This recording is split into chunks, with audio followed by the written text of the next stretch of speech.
everybody, it's Paige Evans and I'm so excited to share the very first layout that I made with my new collection with Pink Paislee called Pick Me Up. So there is a patterned paper filled with moths. It's paper 14 and it is perfect for fussy cutting. And this is one of those activities that I love to do while I'm watching TV or driving in the car on long road trips. It's mindless and numbing, but perfect for multitasking. And since I can't sit still ever, that's why I love it so much. And so I'm using my favorite pair of fine-tipped scissors from American Crafts, bonus points because they're pink, and I cut out all of the whole moths. So the ones that were on the sides that were partial, I didn't. And I ended up with tons of leftovers that I can use on future projects. So I'm using photos of Fox and Jane. This is from our recent family photo shoot for our Christmas cards that we get every year.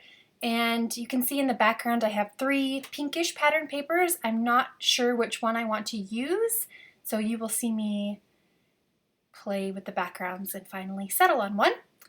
And the next few minutes of this video is me trying to figure out the configuration of the moths. I just spent all this time cutting out all of these moths, and I want to use as many of them as possible. So figuring out the arrangement took a little while, but in the end, I'm super happy with how it turned out. But I didn't want to just cut all of this out. I want you to see that not every idea works out from the start. So I thought I would layer them around the edge, kind of like butterflies flying in a group together, except for they're moths. Some of them look like butterflies. In any case, here I'm just scattering them around to see if I like that placement. And I have the 3 photos tucked into the side. I decided it was just too busy, and so I thought about maybe creating rings of moths around the photo. So here I'm just going to start tucking them under each other in a wreath kind of design.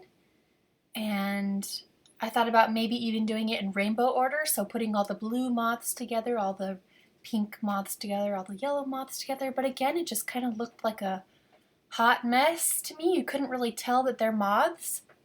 So the next idea, I thought maybe 3rd time's a charm, was to place the moths in rows, some facing up, some facing down, and then I thought I would stitch along all the rows of moths. And yeah, that just didn't look right to me either. So you can see I was really struggling. Okay, 4th time is the charm in this case. I switched to this light pink ledger pattern paper. It's a B side, and I decided to not have the moths touching, and I think that's what really helped make them stand out and become individual butterflies, is not having them touch, not having them overlap. Each one gets its own little bubble, and you can see that pile that I have on the right side. Those are all extras, and I have them in a little bowl to use on future layouts. So now I am attaching each moth individually with a dab of glue, and then I'm bending up the wings to create more dimension and make them look a little more realistic. And then I'm going to use my sewing machine and straight stitch through each moth, so now they are held in place permanently forever and ever, and they're not going anywhere. Just a simple straight stitch back and forth. And then I decided I trimmed the little thread in between each butterfly because I didn't cut the thread in between each moth as I was sewing. So I trimmed that thread, but I decided to leave the thread ends long. Recently I've been trimming all my thread ends, but I thought they kind of added to the whimsical nature of this layout, so long thread ends it is. I decided to use 2 photos instead of 3. I thought it fit the design better, and now I'm pulling out my brand new chipboard stickers from Pick Me Up.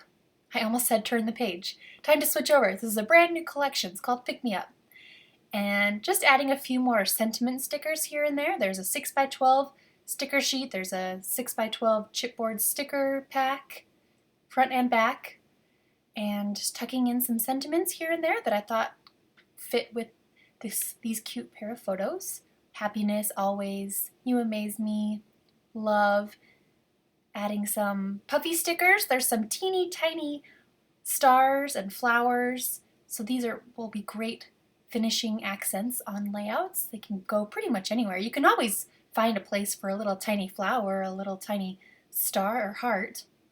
This is the first time I've had rub-ons in my collection, so that's super exciting.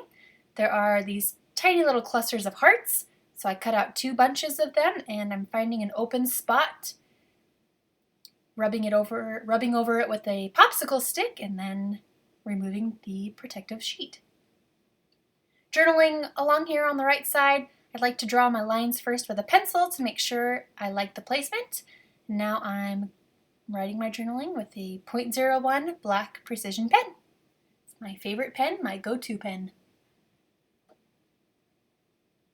Going to underline it using the same pen, just so it stands out more, and erase the pencil marks. All right, I'm going to add another rub-on, these stitches, cross stitches, underneath the journaling. I think it just goes along with that design of having rows of lines and words. And these apply really nicely, so that's good. And that is the finished layout. I hope you are inspired to use my brand new collection with Pink Paislee called Pick Me Up, and thanks for joining me today on the Scrapbook and Cards Today magazine blog.